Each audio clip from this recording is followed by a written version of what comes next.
Bienvenue. Aujourd'hui, on plonge dans un phénomène assez incroyable en Corée du Sud. Quelque chose qui nous a vraiment passionnés au point qu'on y a consacré notre dernier article. Les fameux Crime Scene Café. Imaginez un peu le truc. La porte se ferme, clac, les lumières baissent un peu.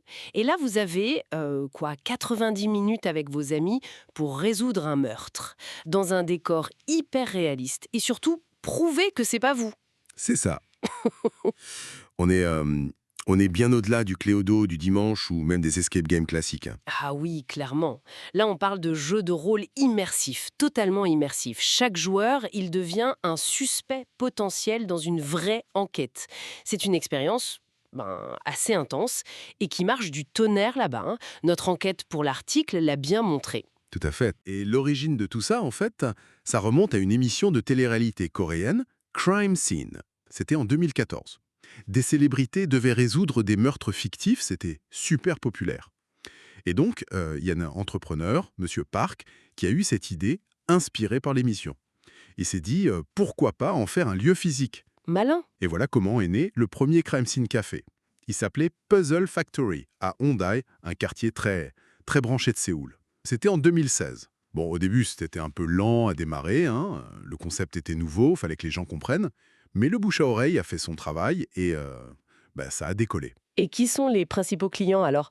J'imagine les jeunes. Exactement, c'est principalement la cible des 20-30 ans. Les étudiants, les jeunes actifs, des gens qui cherchent des expériences qui sortent un peu de l'ordinaire, et surtout, et ça c'est intéressant, des trucs qui créent du lien social, de la vraie interaction. Ah oui, d'accord. Donc parfait pour une sortie entre potes, un anniv. C'est ça, anniversaire, sortie entre amis, et même, on l'a vu dans nos recherches pour l'article, pour du team building un peu original. Ça change des séminaires PowerPoint, quoi. Alors, comment ça se passe concrètement sur place une fois qu'on est dedans? Dès que t'arrives, on te met dans l'ambiance. On t'attribue un rôle en secret. Tu peux être le médecin légiste un peu louche, l'héritier avide, l'ex jaloux, ce genre de choses. T'as une fiche personnage qui te donne ton histoire, tes secrets, et bien sûr ton alibi ou tes raisons d'être le coupable. Ah ouais, et c'est là que ça devient vraiment intéressant, j'imagine, l'immersion, hein. Absolument. Pour t'aider à rentrer dans le personnage, souvent ils te filent des costumes, des accessoires. Mais le plus fou, ce sont les décors. Tu peux te retrouver dans un vieux manoir un peu glauque, une ruelle sombre, tu sais, comme dans les films Loire, ou même un wagon de train d'époque. Tout est fait pour que ce soit crédible. Waouh! Il y a des indices partout, des trucs à trouver, à analyser. La partie en elle-même, ça dure 1 heure et demie, 2 heures, ça dépend. Il faut fouiller, bien sûr, mais surtout interroger les autres joueurs. Et là, attention, tout le monde peut bluffer. Le coupable est forcément parmi eux. Des fois, il y a un maître du jeu qui est là pour guider un peu, relancer si ça bloque. J'imagine la tension. Savoir que n'importe qui en face de toi peut être en train de te mentir effrontément. Ça doit être électrique. Et à la fin, comment ça se conclut? Alors, après toute cette phase d'enquête, d'interrogatoire, de suspicion, via le moment du débriefing.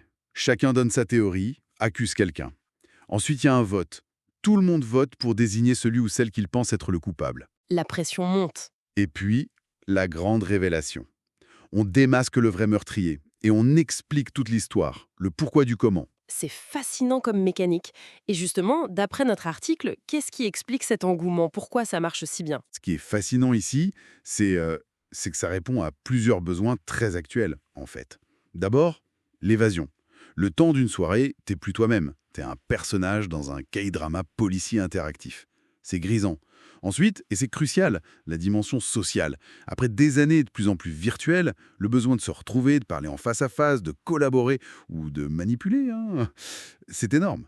Ce jeu, il force ces interactions. C'est vrai. Et enfin, il y a cette recherche d'authenticité, une expérience réelle, mémorable, loin des écrans. On vit des émotions fortes, on touche, on interagit.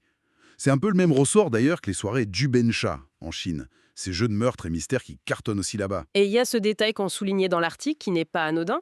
Chaque scénario, tu ne peux le jouer qu'une fois. Exactement. Une fois que tu connais l'intrigue, le coupable, c'est fini, tu peux pas le refaire avec la même surprise, la même tension. Ça rend l'expérience assez unique et précieuse finalement. On comprend pourquoi les gens en parlent pendant des semaines après. Tout à fait. Donc pour résumer, ces cafés, ils offrent une échappatoire immersive, vraiment unique, et une expérience sociale très forte. Ça coche des cases importantes aujourd'hui. Et c'est pas étonnant que le marché explose, hein. On voit des franchises comme Puzzle Factory qui s'étendent, de nouveaux concurrents qui arrivent avec d'autres idées.